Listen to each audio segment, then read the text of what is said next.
Hey, what's going on guys, and welcome to the video.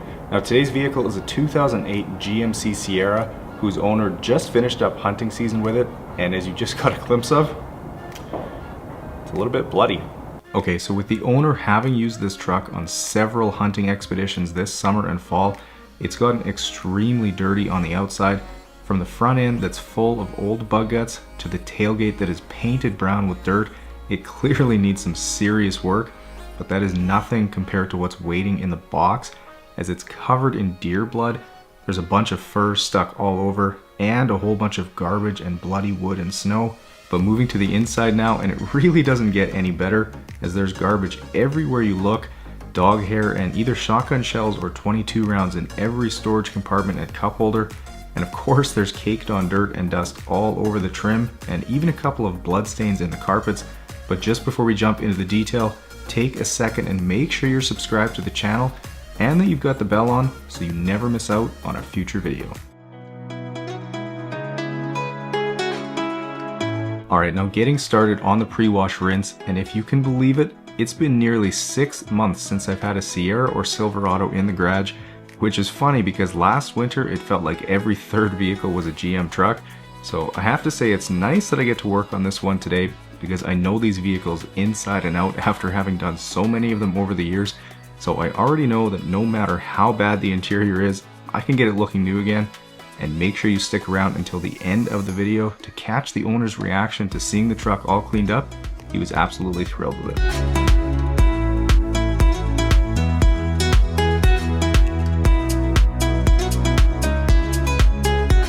Moving to the back now, where this tailgate might take the prize for being the dirtiest one yet, and as you can see the dirt was super stuck on, so I'll be sure to go over it a few times and get it as clean as possible before I wash the truck in a little bit.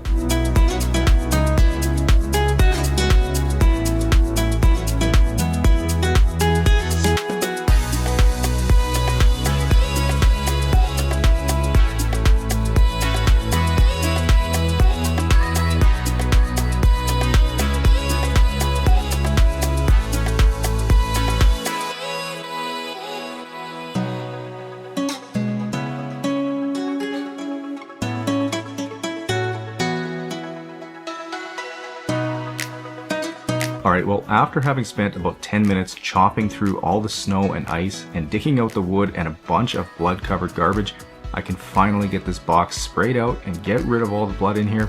Though I could have done without all the little chunks of hide and fur that were stuck all over. And if you've been following the channel for a while, you know this isn't the first time I've dealt with blood in a vehicle before. I detailed a hunter's truck about a year ago now, so if anyone hasn't seen that video yet, you should definitely give it a look, as it was a pretty memorable one.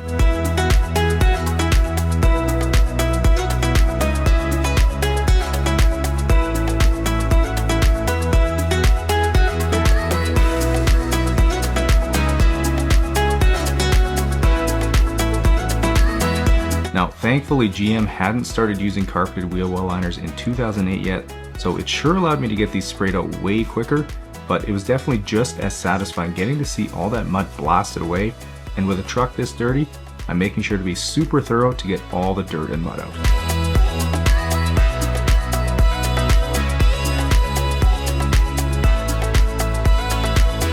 Now, another important step with a vehicle this dirty is to get the underside sprayed off, as there will still be a pile of dirt and road salt under there.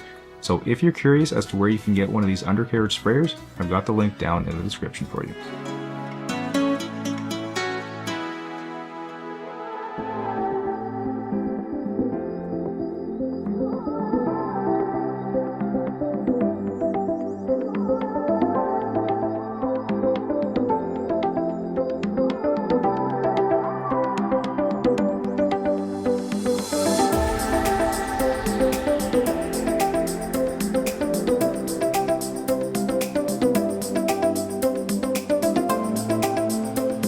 turn to these super dirty floor mats, and we'll first start by spraying them off with the pressure washer to get all the dirt and debris removed, and then using some all-purpose cleaner, I'll hit them with my medium green Detail Geek drill brush to finish them off, and then just rinse them off after.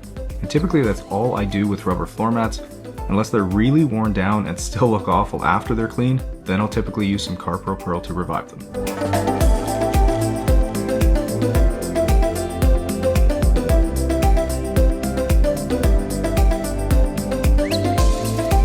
Starting on the interior now, and because I've seen this question a fair bit recently, I figured I'd address it. So some of you have wondered why it seems like people never remove their personal belongings or garbage from the vehicle, and I sometimes honestly have the same question. And if you've watched the channel for a while, you'd know that lots of vehicles have come in with barely anything inside, so it really just depends on the owner. Usually it's not all that much, and it only takes me a minute to remove, so I really don't mind, but these last few I've done have definitely been a little bit overwhelming. Moving down to the rear carpet now, and as I get all this debris and dog hair sucked up, you'll notice there's a couple of blood stains here that I'll have to deal with, and I am definitely looking forward to seeing that get sucked up by the Bissell.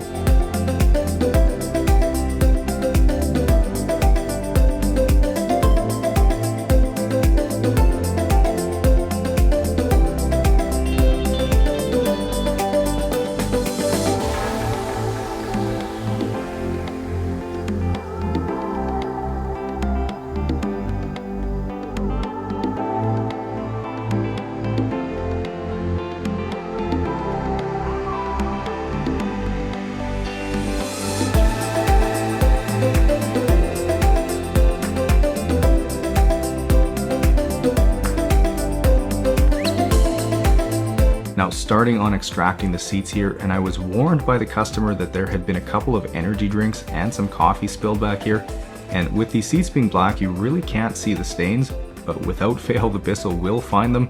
So even though the before and afters on black seats are a little bit underwhelming, it's still very satisfying to see all those nasty colors get sucked out.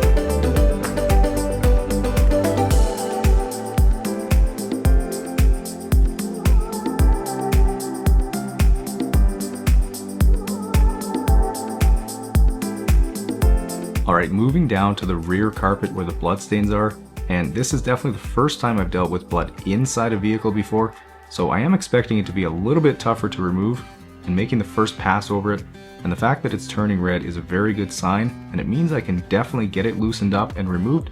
So once I've gone over this section a couple times, I'll hit the stains again, and won't stop until they're completely gone.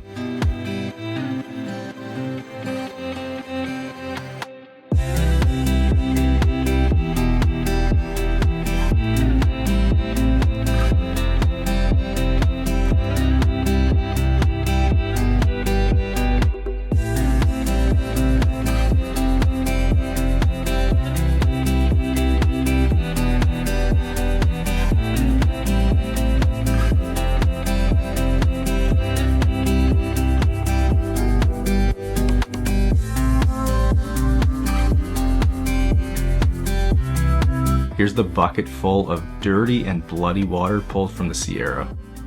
Gross.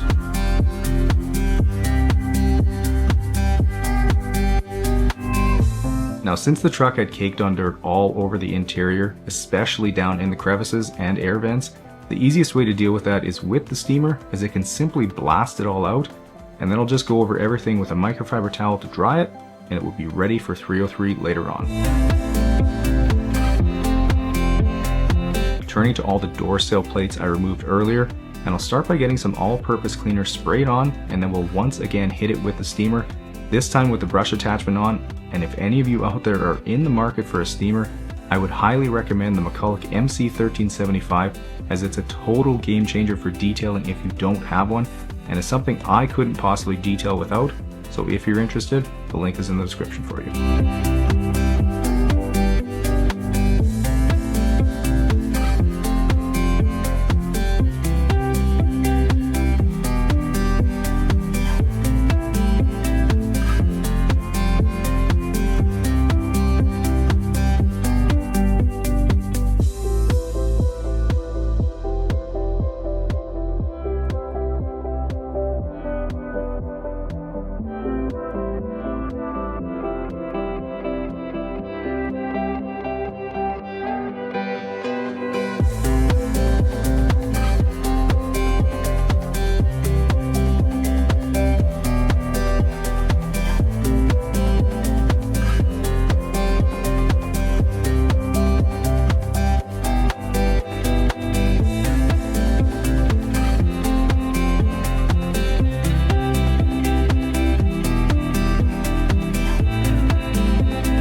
Hey, come on in. I haven't seen it look this clean since I've gone. Looks pretty good, eh? Yeah.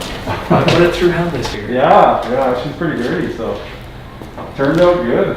How was the box? A little bloody. I'm sorry. No, not too bad. It came out pretty easy, so. Wow. Yeah.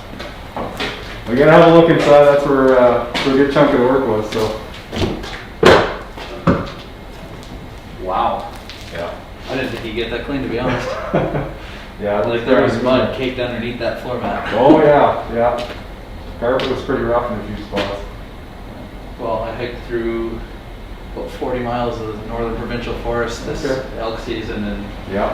my boots took the brunt of it. That'll do it. Wow. Yeah. And then plus kid mess in the back seat. Yeah, for sure. Wow. I'm shocked. Good. No, I'm glad you're happy with it. It's good. I'll Ready to go? let you go. Yeah, keys are in it for you, so. Awesome. Okay, enjoy it. Thank you much. All right, see ya.